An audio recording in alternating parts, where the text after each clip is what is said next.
am 97 years old. I do not tell you this for your sympathy. This is a warning. The first warning. When I was 32, I was strong. Rest, I thought, was for the weak. The body keeps score. The debt has come due. Sleep. That is not laziness. The second warning. And quiet. I was present in the house, but I was not present in the room.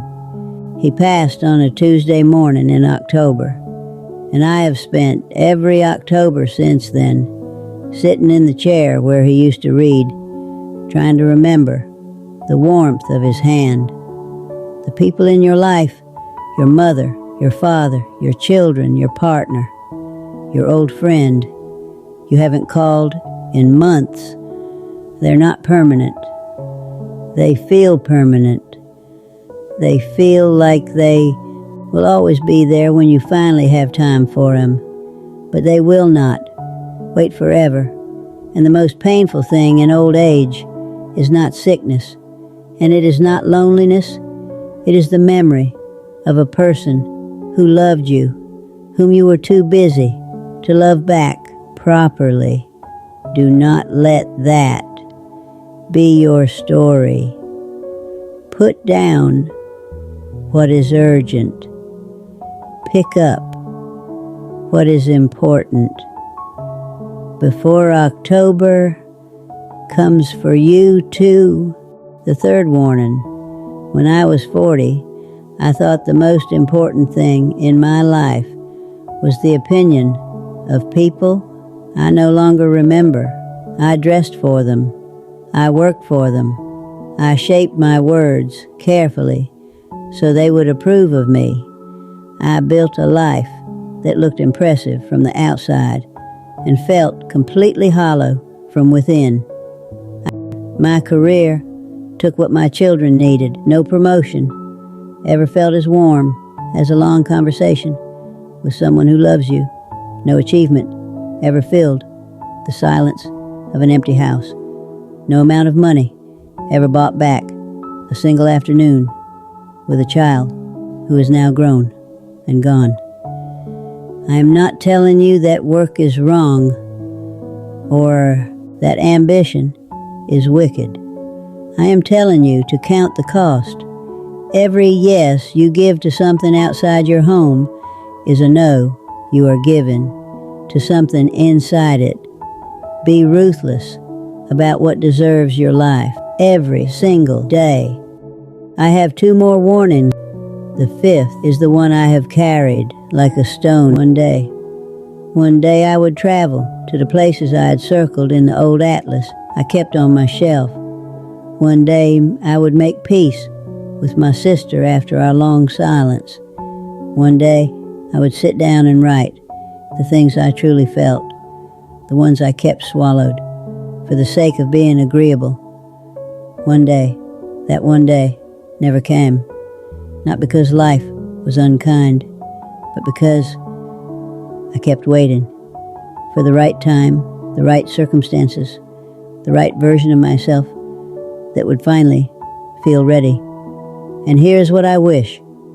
Someone had shaken me by the shoulders and said, when I was your age, there is no right time. There's only now dressed up in different seasons.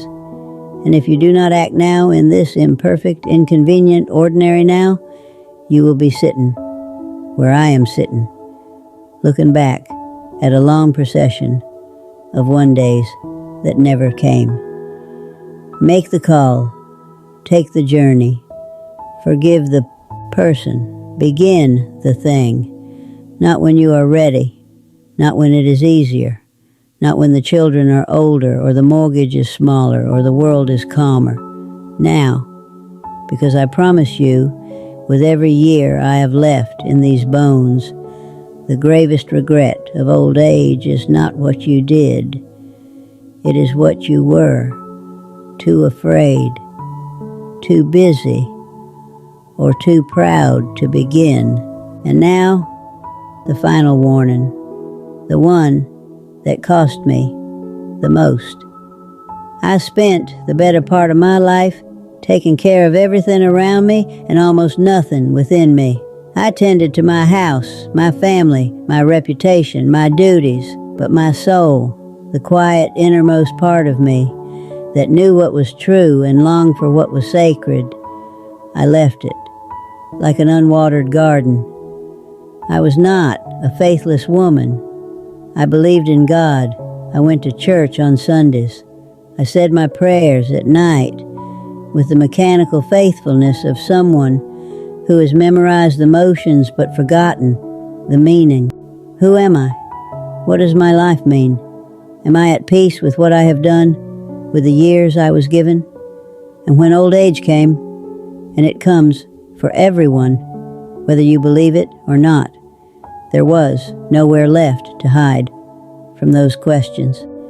They were there, waiting, in the long nights when sleep would not come, in the quiet after visitors left, in the hours I sat alone with nothing but my memories. And the truth of how I had lived here is what I know now that I did not know then. A life without stillness is a life of slow starvation. A life without meaning is a beautiful cage. And all the success, all the love, all the health in the world cannot fill the emptiness of a soul that was never truly attended to. I'm not telling you what to believe. That is between you and your Maker. But I am telling you, from the very edge of this life, where nothing is left to pretend, that you have a soul. Make time for silence. Make time for prayer or reflection or whatever honest conversation with the infinite you can bear. Ask yourself the real questions, the ones that frighten you, because those are the ones that matter. Do it now, not when you are old, not when you are afraid. Now, while you still have the precious, irreplaceable gift of time. I would give everything I ever owned for one more ordinary Tuesday with the people I love, for one more year where my body was strong and my choices were still ahead of me, for one more chance to live with my whole heart open instead of carefully, cautiously, from behind the walls I built to keep myself safe. But I don't have that. You do. Go home. Hold the people you love. Sleep. Rest. Begin the thing.